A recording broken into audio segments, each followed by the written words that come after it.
how do you know it's time to downsize? It's a common question, and we hear this a lot. And we work in Littleton, Highlands Range, Tree, the South Metro Denver area, primarily. But the truth is, most people don't just wake up one morning and go, "Oh, it's time to downsize." Most of them wait too long. Yeah. I mean, we've done this for years. Mhm. We've helped seniors for years, and we've seen it both ways. We've had people call us and say, "Hey, I know there's going to be a time when I'm going to need to move. What should I do? How should I get my house ready?" And others, unfortunately, either one, they've had a fall, something happened health-wise, and they were forced to do it. And then it's hard. And that's so hard. And I think also one of those things that says, but how do those options cost you by waiting? And that is, if your home needed some updating or needed some deferred maintenance taken care of, and you don't do it because you have to move out so fast. Right, immediately. Then it's a giant cost all at once. Or you're going to lose money on the sale of your home because that stuff needs to be done. Yeah. And so when you're thinking about it in time-wise, does this house still serve me? Like, did you have 4 children and now you have 4 empty bedrooms? Mm-hmm. Do you use your giant yard anymore, or are you paying someone to take care of it? Yeah. What other things could you think of? Maybe you have steps. Steps, yeah, that's a big one. A chair to get steps. Bathrooms aren't wide enough. Like, maybe you're looking that you're going to have to use a walker, or that you are going to be in a wheelchair. Your doorways are not wide adapted enough to that, or even your kitchen and your whole house is not adapted to it. Yeah. Even if it's not you, but it's your partner that has that issue. That's true, because then it's hard on both of you because you're helping the other person adapt. Mm-hmm. So aging in place versus moving, which costs less? That's a really good question, because we've been discussing that. So here's your options. Yeah. Right. So your option is to stay in your house and make it adaptable to what you need. Get a yard service. Get people come in. You got visiting angels. Oh yeah. Got all kinds of programs that you come in. In-care services. And that you could do that. That's going to cost you money.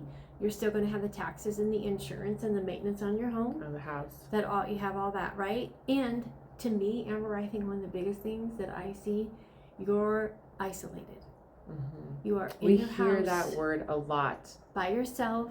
You don't have anybody else your age. A community. Around that's going through the same aches and pains and the changes in life that you are, and it's lonely.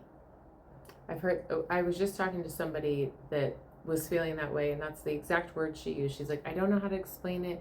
I feel like I'm alone. I feel like I don't have anybody around me. I'm like, you're isolated. Mm-hmm. And she's like, that's how I feel. Mm-hmm. So yeah, that's a big thing. You can stay there, and it can work, but think about those last years of your life. Do you want them to be like that? Do you want that you're just getting up, sitting down in front of the TV and watching the TV? Is that really how you want to live those last 10 years of your life? And if it is, then that is the right answer. Then stay where you are and age in place. But I think that people are anxious about making the wrong move. Yeah. And so what's the worst thing that could happen? Like, let's say you move out and you hate it. What could be? You can go find another house. There you go. If you hate it. If you really want to be back on your own, you can go find a condo or another house. But of all the people that we've moved, not one of them is so dead. Happy. We just had one in our office today, and they're like, "Oh, it's great. There was deer and Not one of them have been disappointed that they make that. If anything, they should have done it sooner. I was going to say, we always hear that they wish they would have done it sooner, and I think it is just it's a scary idea to do that, but then it's daunting, all the steps that it takes to get there, but then once you do it, it's done. Mm-hmm. So how about the 5 signs? Or like maybe you don't live in the same state as your family. We get that a lot. We have people moving in here to be closer to their kids that have, my kids moved to Colorado, so now I have to move to Colorado because they want to be closer to them, whether it's for grandkids or just maybe having help with doctor's appointments. There gets to be a lot of doctor's appointments and trying to keep everything in line and on track. That's what we did with Grandma and Grandpa. Yeah, it's easier. The other family members were they were in a small town in Kansas, and anywhere to go was 30, 45-minute drive all the time. And my other members of my family were still working, so it was hard for them to take a whole half day off to get them to the doctors that they needed to get to.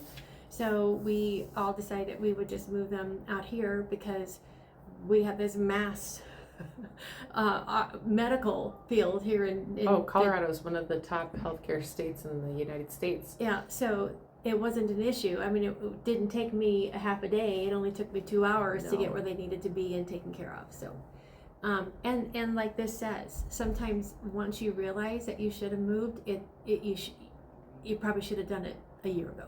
Yeah, because it's like those little signs, like the stairs becoming more difficult, or cooking in your kitchen feels like a lot, and you'd rather just you're tired. And you're tired.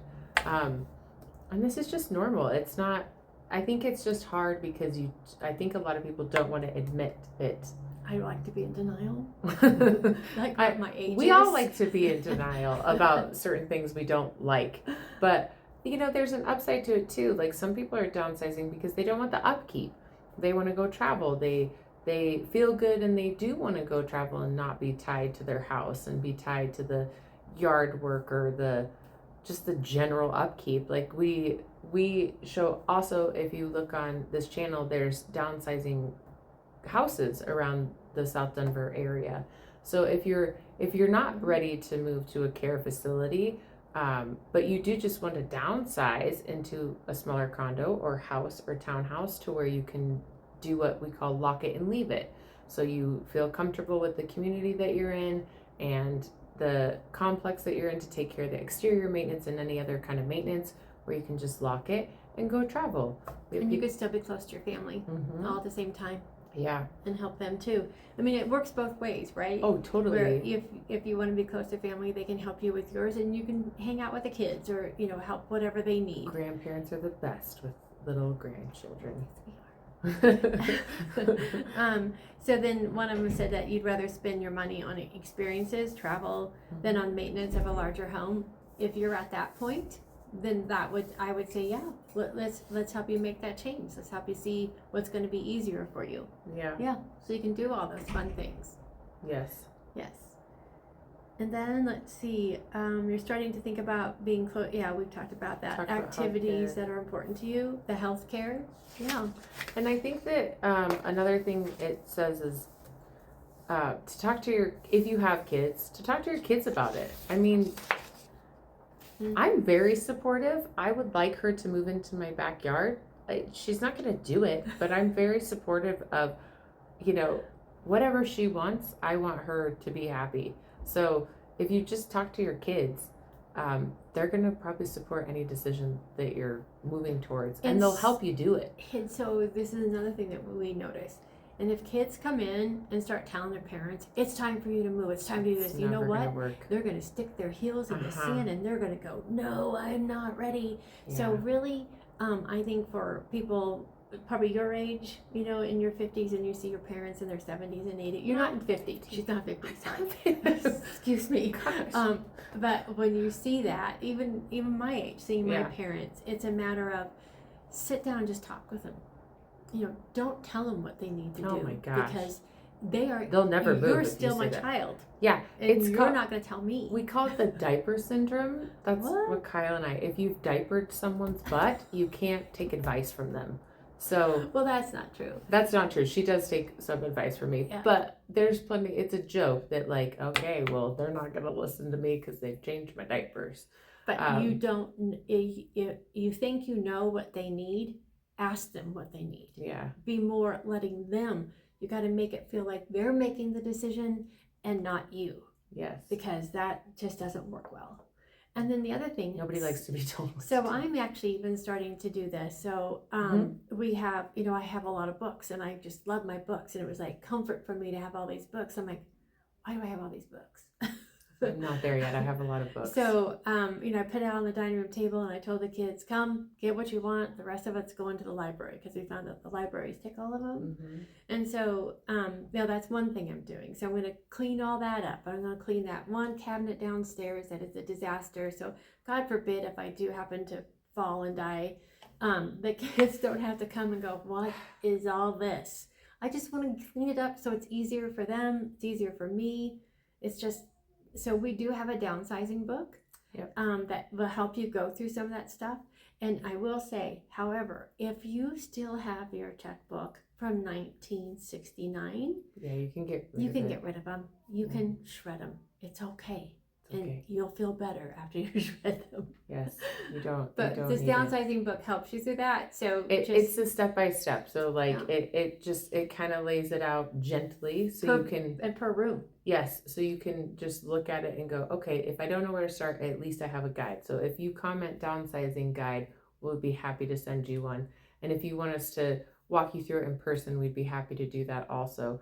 But really, the biggest question is, how do you know when it's time to downsize? If you're thinking about it, then it's probably getting to be that time. Yes, and we're here to help you. If it's Littleton, Colorado, or South Metro Denver, we're happy to help you.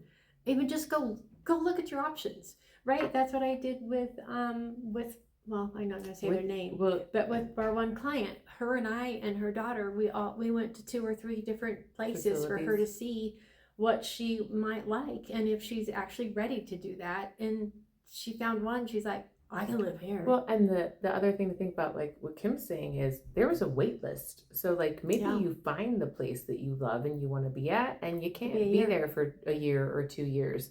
So getting out there now and getting on those lists, if that is the choice that you make, you want to do it now versus when you're ready and maybe they're not ready for you. Room. Yeah. And then you have to move twice. And if you get on the list and they call you and say there's one place available and you are not ready, they'll just pass you, go to the next person, but you stay on the list. Yes. So that's a really important thing too. But like she said, options for care facilities, options for downsizing. And then we've had clients where, they've been in their house 30 plus years. They're thinking about it. Same thing. They start going out and seeing homes and they're like, oh, this is what my next move could be. I like this. This is actually very feasible. So just getting out and seeing your options is also very helpful. So I am going to tell you this. We just had some clients close and my entire family has shown them homes probably for the last, 7-8 years.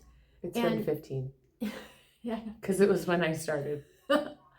Okay, it's been a while, but we love them. We love them dearly. They just weren't ready. And they weren't ready, but she just wanted to go out and see what our options were. And so we've been doing it. And I knew there was going to be a day that they were going to do it. And they did it. And they are so happy. Yeah. And I'm so glad they're so happy. And they did it when they were healthy, when they wanted to make that decision. Mm-hmm. And they're just as pleased as punch. Yes. So love them. We just want it to be easy for you. Mm-hmm. And if you wait too long, it becomes harder. So emotionally and physically. Yes. So make it easier on yourself and your family. Mm-hmm. And just start the conversation. And we're happy to walk you through it. Yeah. Thanks for listening.